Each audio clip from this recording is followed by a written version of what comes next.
રાજકોટ ગ્રામ્ય જિલ્લામાં social media પર ગિફ્ટનું લાલચ આપી ભોળા નાગરિકો સાથે ઠગાઈ અને છેતરપિંડી આચરતી એક કુખ્યાત આંતરરાષ્ટ્રીય સાયબર ક્રાઇમ ગેંગનો પર્દાફાશ થયો.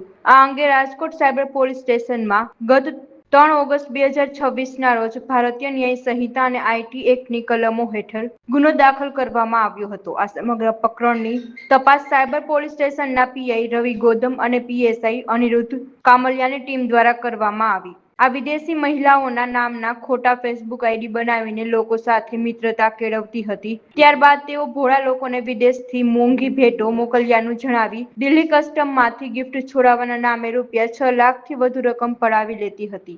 આ ટોળકી એટીએમમાંથી નાણાં ઉપાડવા માટે સ્ક્રિપ્ટ તૈયાર કરતી અને વ્યક્તિના સોશિયલ મીડિયા સ્ટેટસ તથા ફોટાના આધારે તેની જીવનશૈલીનો અભ્યાસ કરી વિશ્વાસ કેળવતી હતી. રાજકોટ ગ્રામ્ય જિલ્લામાં ગિફ્ટનો લાલચ આપીને અને લોકો સાથે છેતરપિંડી કરવાનો એક બનાવ બન્યો હતો, જેમાં ફરિયાદી જસદણના હતા. આ સંબંધમાં સાયબર પોલીસ સ્ટેશનમાં 3 ઓગસ્ટના રોજ 2026ના રોજ બીએનએસની કલમ અને આઈટી એક્ટની કલમ મુજબ એક ગુનો દાખલ કરવામાં આવ્યો, જેની તપાસ સાયબર પોલીસ સ્ટેશનના પીઆઈ રવિ ગૌતમ સાહેબ કરે છે. એની સાથે સાથે પીએસઆઈ અનિરુદ્ધ કામલિયા એ બંને ઇન્વેસ્ટિગેશનમાં હતા. આ કેસમાં ફેક જો વિદેશી મહિલાના નામ ઉપર ફેક ફેસબુક આઈડી બનાવીને એની સાથે મિત્રતા કરીને પછી આને લાલચ આપીને કે અમારો દુનિયામાં કોઈ નથી, હું તમને આ વસ્તુ આપવા માંગુ છું, આ વસ્તુ આપવા માંગુ છું, આ કરીને પછી કે દિલ્હી કસ્ટમથી અમે બોલીએ છીએ તમારા ગિફ્ટ જર્મનીથી આવી ગયા અને તમારે ગિફ્ટ લેવા હોય તો એટલા પૈસા આપો. આમ કરીને 6 લાખથી વધારે રૂપિયાનો આપણા અરજદાર સાથે છેતરપિંડી કરી નાખી. આ ફેક્ટ્સ ઉપર રાજકોટ રેન્જ ડીઆઈજી સાહેબ નિલિપ સાહેબના માર્ગદર્શનમાં અમારી ટીમ આગળ ઇન્વેસ્ટિગેશન કરતી હતી. એમાં 3 આરોપીઓ પહેલાં અટક કરવામાં આવેલા છે. આમાં એન્જલ છે, આ ઘાનાની રહેવાસી છે, ડેનિસ તંજાનિયાનો રહેવાસી છે અને જોસેફ વેલેન્ટાઇન સાઉથ સુડાનનો રહેવાસી છે. 3 આરોપીઓનો ધરપકડ થઈ હતી. એની ટ્રેવલ હિસ્ટ્રીની, એના પાસપોર્ટ્સની, બીજા દેશની કોઈ નાગરિકતા ધરાવે છે કે કેમ, આમ તમામ વસ્તુઓની તપાસ હાલ ચાલુ છે. આ ક્રમમાં જો એટીએમથી પૈસા ઉપાડતો હતો એના સ્ક્રિપ્ટ તૈયાર કરતો હતો. આ લોકોનો એમ એવો છે કે એ કોઈ માણસનો કેરેક્ટર ડિસાઇડ કરે.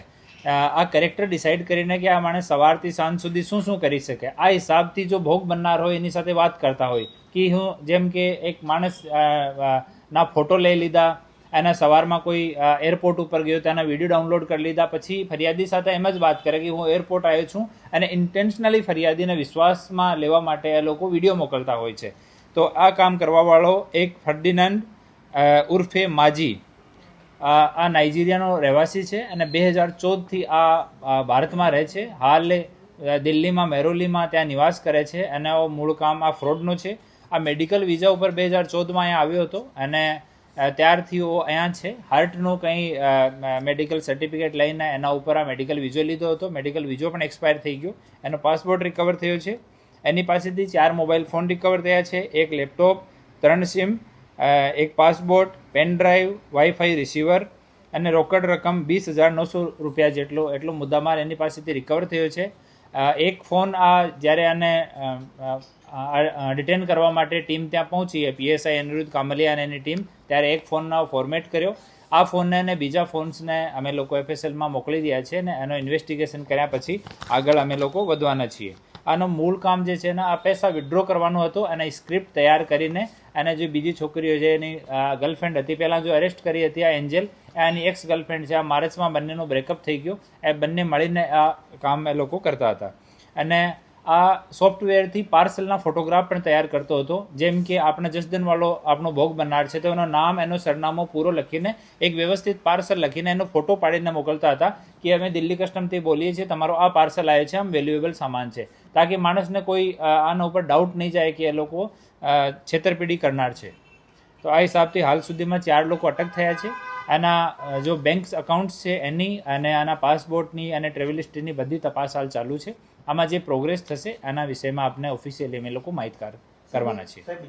આમાં અલગ અલગ જો પુરાવા છે, આ અલગ અલગ પુરાવા અમે ભેગા કરવાનો પ્રયાસ કરીએ છીએ અને આ લોકોની ટ્રેવલ હિસ્ટ્રી નીકળી છે. જો પહેલાં 3 લોકોને અટક કર્યા હતા અને અમુક જૂના રેકોર્ડ્સના કાગળ પણ નીકળ્યા છે જેને અમે વેરીફાઈ કરીએ છીએ. એક વખત વેરીફાઈ થઈ જાય એના પછી આપની સાથે શેર કરીએ, અને બીજા કોઈ લોકો એની સાથે સંકળાયેલા છે કે કેમ આ વસ્તુમાં પણ આપણી તપાસ ચાલુ છે. અને આનો ઇન્ટ્રોગેશન જોઈન્ટ ઇન્ટ્રોગેશન પણ અલગ અલગ આપણી દેશની એજન્સીઓ દ્વારા કરવામાં આવ્યો છે. તો એ પણ ચાલુ છે ને અલગ અલગ જો વસ્તુઓ છે આમાં અમે લોકો કલેક્ટ કરી છે, એના ઉપર કામગીરી ચાલુ છે. એક વાર આ કામગીરી કન્ક્લુઝન પર પહોંચે તો આપને ઓફિશિયલી અમે લોકો જાણ કરીએ. બેંક ટ્રાન્ઝેક્શન સમાયેલું છે? હા, આમાં બેંક જો હોલ્ડર્સ છે એના નામ અમારી પાસે આવી ગયા. આ લોકોની અમે ભૂમિકાની તપાસ કરી રહ્યા છીએ કે ખાલી મ્યુલ અકાઉન્ટ પ્રોવાઈડર જ છે કે આનો કોઈ એક્ટિવ રોલ પણ છે. આ ચકાસણી કરી રહ્યા છીએ. એક વાર આ થઈ જાય એના પછી આપણે એના વિષયમાં આનો કોઈ ચારનો કોઈ ગુનાહિત ઇતિહાસ નથી, અને આપણા દેશમાં કોઈ ગુનાહિત ઇતિહાસ નથી. ઓર બાકી અમે લોકો ચકાસણી કરી રહ્યા છીએ.